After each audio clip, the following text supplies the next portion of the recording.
Айдана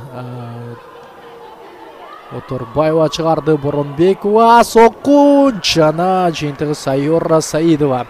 4 беттеш өткөрдү. 4 беттеште 31 гол өткөрүп алдыкпы. Менимче бул өтө рекорддук көрсөтмө болуш керек. Дегиче алыскы бурчтук өзү дагы бир сокку Айжан Боронбековадан орун алды жана дал ушул жерде Айдана Оторбаева Айжан Боронбековага сокку жана жыйын Күнүшбек кызы Тара Кенжебой Рыспек кызы болуп.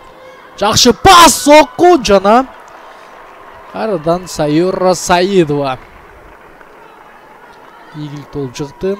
Бирок Кенжебой Рыспек кызы азыр мына эң бир мыкты алыскы бурч ачык экенин байкады. Жана Боронбекова.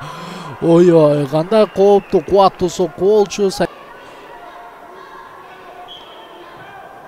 Ушул жерде Сайдан ары токто болот. Оторбаевага жакшы пас жана мынтип Айжан Боронбекова бул топту дарбазада деп элестетти болушу керек. Караңыздар кандай жакшы жүрүш жана мынтип чимирилтип койду. Айжан Боронбекова жекеме-жеке сокку жолдойбу жок.